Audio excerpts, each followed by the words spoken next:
Imp Jacobs presents 1984 by George Orwell, an audiobook dramatization.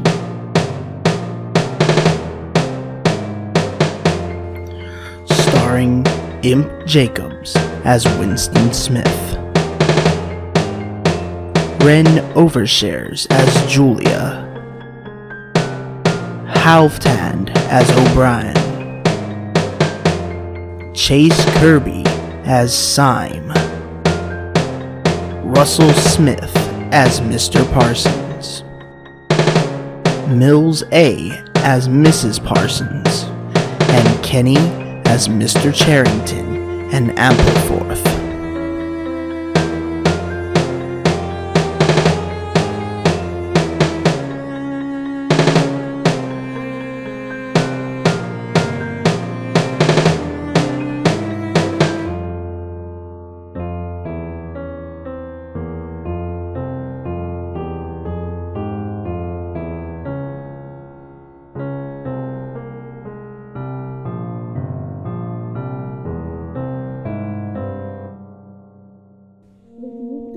Chapter 3. Winston was dreaming of his mother. He must, he thought, have been 10 or 11 years old when his mother had disappeared. She was a tall, statuesque, rather silent woman with slow movements and magnificent fair hair. His father he remembered more vaguely as dark and thin, dressed always in neat dark clothes. Winston remembered especially the very thin soles of his father's shoes, and wearing spectacles. The two of them must evidently have been swallowed up in one of the first great purges of the 50s. At that moment, his mother was sitting in some place deep down beneath him, with his young sister in her arms. He did not remember his sister at all, except as a tiny, feeble baby, always silent, with large, watchful eyes. Both of them were looking up at him. They were down in some subterranean place, the bottom of a well, for instance, or a very deep grave. But it was a place which, already far below him, was itself moving downwards. They were in the saloon of a sinking ship, looking up at him through the darkening water. There was still air in the saloon. They could still see him, and he them, but all the while they were sinking down into the green waters which, in another moment, must hide them from sight forever. He was out in the light and air while they were being sucked down to death, and they were down there because he was up here. He knew it, and they knew it, and he could see the knowledge in their faces. There was no reproach either in their faces or in their hearts, only the knowledge that they must die in order that he might remain alive, and that this was part of the unavoidable order of things. He could not remember what had happened, but he knew in his dream that in some way the lives of his mother and his sister had been sacrificed to his own. It was one of those dreams which, while retaining the characteristic dream scenery, are a continuation of one's intellectual life, and in which one becomes aware of facts and ideas which still seem new and valuable after one is awake. The thing that now suddenly struck Winston was that his mother's death, nearly 30 years ago, had been tragic and sorrowful in a way that was no longer possible. Tragedy, he perceived, belonged to the ancient time, to a time when there were still privacy, love, and friendship, and when the members of a family stood by one another without needing to know the reason. His mother's memory tore at his heart, because she had died loving him when he was too young and selfish to love her in return, and because somehow, he did not remember how, she had sacrificed herself to a conception of loyalty that was private and unalterable.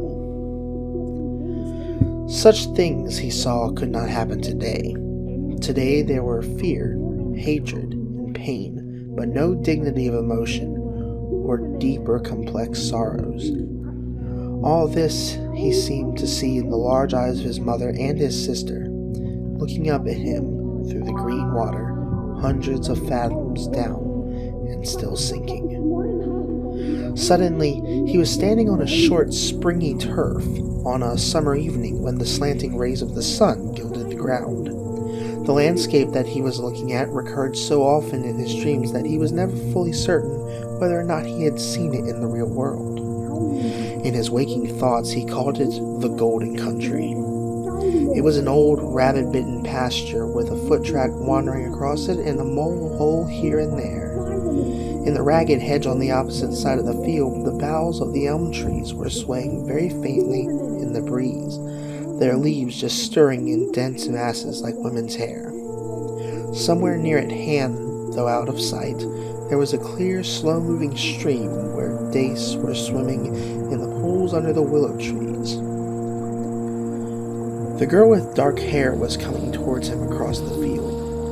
With what seemed a single movement, she tore off her clothes and flung them disdainfully aside. Her body was white and smooth, but it aroused no desire in him. Indeed, he barely looked at it. What overwhelmed him in that instant was the admiration for the gesture with which she had thrown her clothes aside. With its grace and carelessness, it seemed to annihilate a whole culture, a whole system of thought, as though Big Brother and the party and the thought police would all be swept into nothingness by a single, splendid movement of the arm. That, too, was a gesture belonging to the ancient time. Winston woke up with the word Shakespeare on his lips. The telescreen was giving forth an ear-splitting whistle, which continued on the same note for 30 seconds. It was not 7:15, getting up time for workers. Winston wrenched his body out of bed, naked, for a member of the outer party received only 3,000 clothing coupons annually, and a suit of pajamas was 600, and seized a dingy singlet and a pair of shorts that were lying across the chair.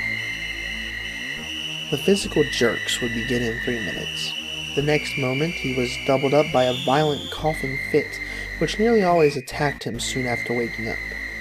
It emptied his lungs so completely that he could only begin breathing again by lying on his back, taking a series of deep gasps. His veins had swelled with the effort of the cough, and the varicose ulcer had started itching.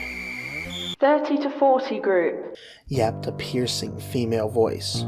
30 to 40 group, take your places, please. 30s to 40s. Winston sprang to attention in front of the telescreen, upon which the image of a youngish woman, scrawny but muscular, dressed in tunic and gym shoes, had already appeared. Arms bending and stretching. She rapped out. Take your time by me. 1, 2, 3, 4. 1, 2, 3, 4. Come on, comrades, put a bit of life into it. 1, 2, 3, 4. 1, 2, 3, 4. The pain of the coughing fit had not quite driven out of Winston's mind the impression made by his dream, and the rhythmic movements of the exercise restored it somewhat. As he mechanically shot his arms back and forth, wearing on his face the look of grim enjoyment which was considered proper during the physical jerks, he was struggling to think his way backward into the dim period of his early childhood. It was extraordinarily difficult. Beyond the late 50s, everything faded. When there were no external records that you could refer to, even the outline of your own life lost its sharpness. You remembered huge events which had quite probably not happened. You remembered the details of incidents without being able to recapture their atmosphere, and there were long blank periods to which you could assign nothing. Everything had been different then. Even the names of countries and their shapes on the map had been different. Airstrip 1, for instance, had not been so called in those days. It had been called England or Britain, though London, he felt fairly certain, had always been called London. Winston could not definitely remember a time when his country had not been at war, but it was evident that there had been a fairly long interval of peace during his childhood, because one of his early memories was of an air raid, which appeared to take everyone by surprise.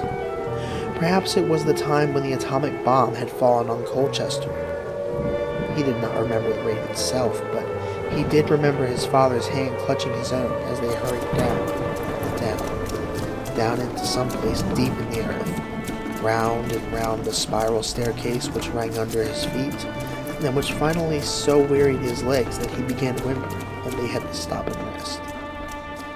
His mother, in her slow, dreamy way, was following a long way behind them. She was carrying his baby sister, or perhaps it was only a bundle of blankets that she was carrying. He was not certain whether his sister had been born then. Finally, they had emerged into a noisy, crowded place which he had realized to be a tube station. There were people sitting all over the stone-flagged floor, and other people, packed tightly together, were sitting on metal bunks, one above the other. Winston and his mother and father found themselves a place on the floor, and near them an old man and an old woman were sitting side by side on a bunk. The old man had on a decent dark suit and a black cloth cap pushed back from very white hair. His face was scarlet and his eyes were blue and full of tears. He reeked of gin. It seemed to breathe out of his skin in place of sweat, and one could have fancied that the tears welling from his eyes were pure gin. But though slightly drunk, he was also suffering under some grief that was genuine and unbearable. In his childish way, Winston grasped that some terrible thing, something that was beyond forgiveness and could never be remedied, had just happened. It also seemed to him that he knew what it was. Someone whom the old man loved, a little granddaughter perhaps, had been killed. Every few minutes, the old man kept repeating, "We didn't trusted him. I said so. Didn't I? That's what comes to trusting him. I said so all along. We didn't ought to have trusted the buggers." But which buggers they didn't ought to have trusted, Winston could not now remember. Since about that time, war had been literally continuous, though strictly speaking it had not always been the same war. For several months during his childhood there had been confused street fighting in London itself, some of which he remembered vividly. But to trace out the history of the whole period, to say who was fighting whom at any given moment, would have been utterly impossible, since no written record, and no spoken word, ever made mention of any other alignment than the existing one. At this moment, for example, in 1984, if it was 1984, Oceania was at war with Eurasia and in alliance with Eastasia. In no public or private utterance was it ever admitted that the three powers had at any time been grouped along different lines. Actually, as Winston well knew, it was only 4 years since Oceania had been at war with Eastasia in an alliance with Eurasia. But that was merely a piece of furtive knowledge which he had happened to possess because his memory was not satisfactorily under control. Officially, the change of partners had never happened. Oceania was at war with Eurasia. Therefore, Oceania had always been at war with Eurasia.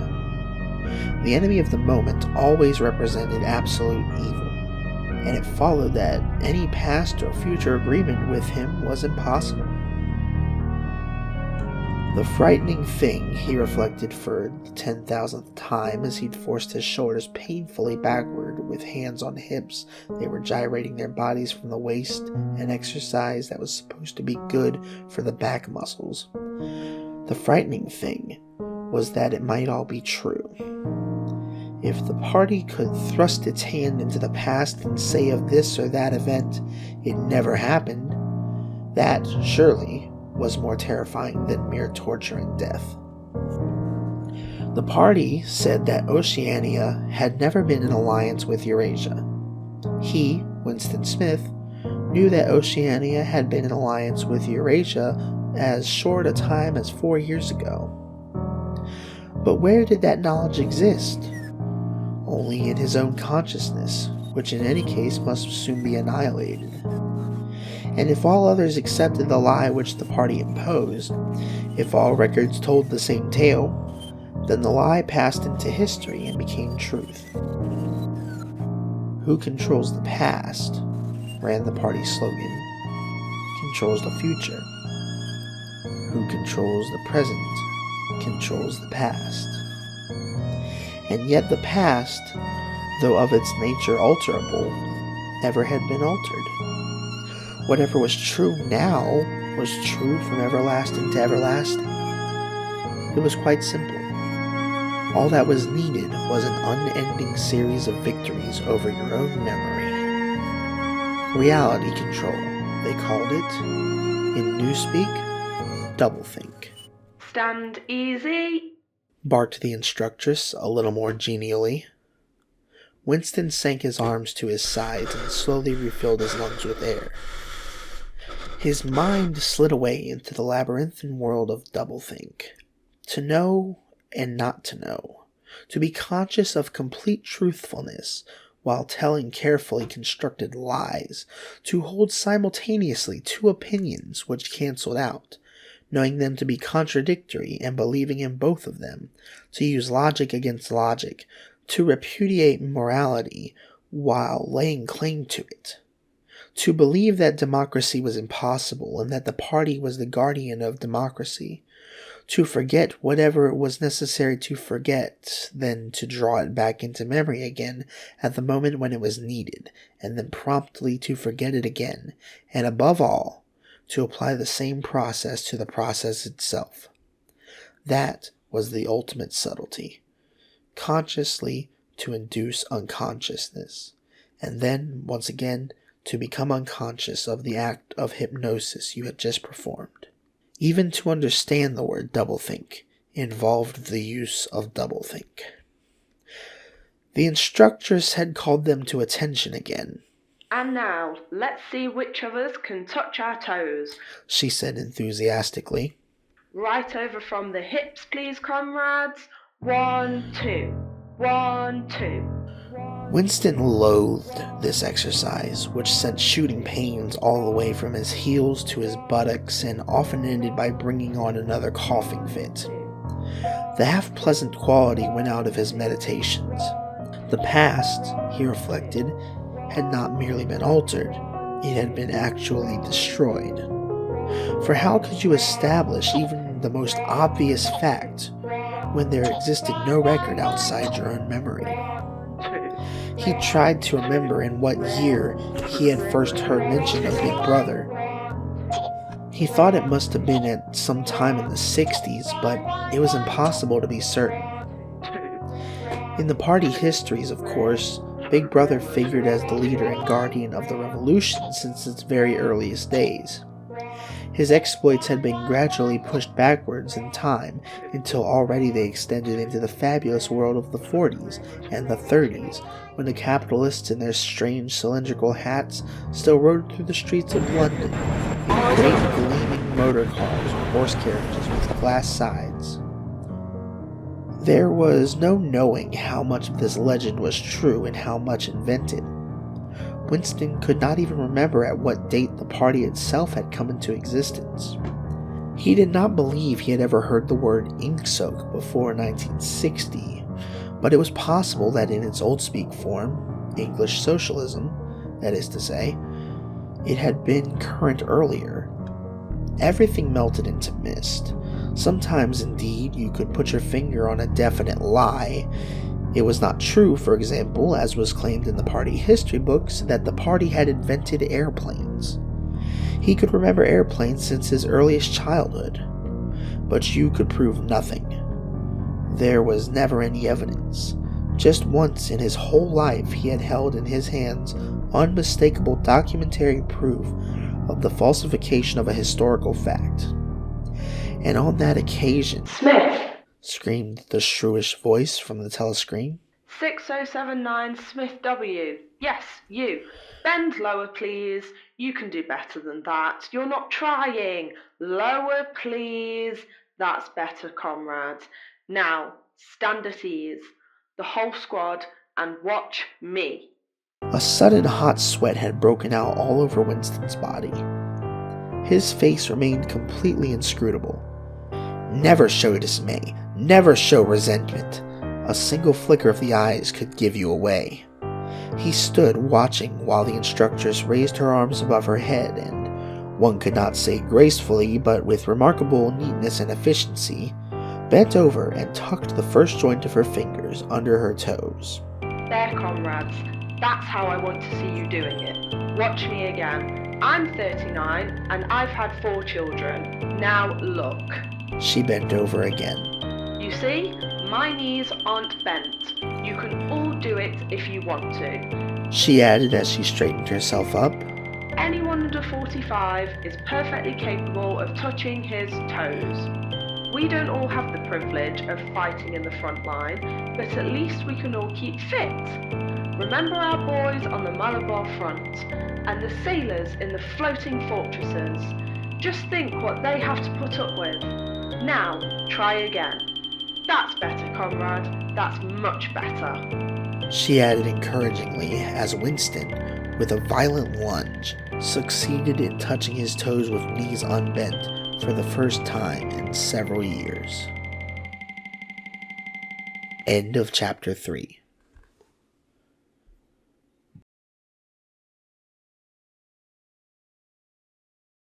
To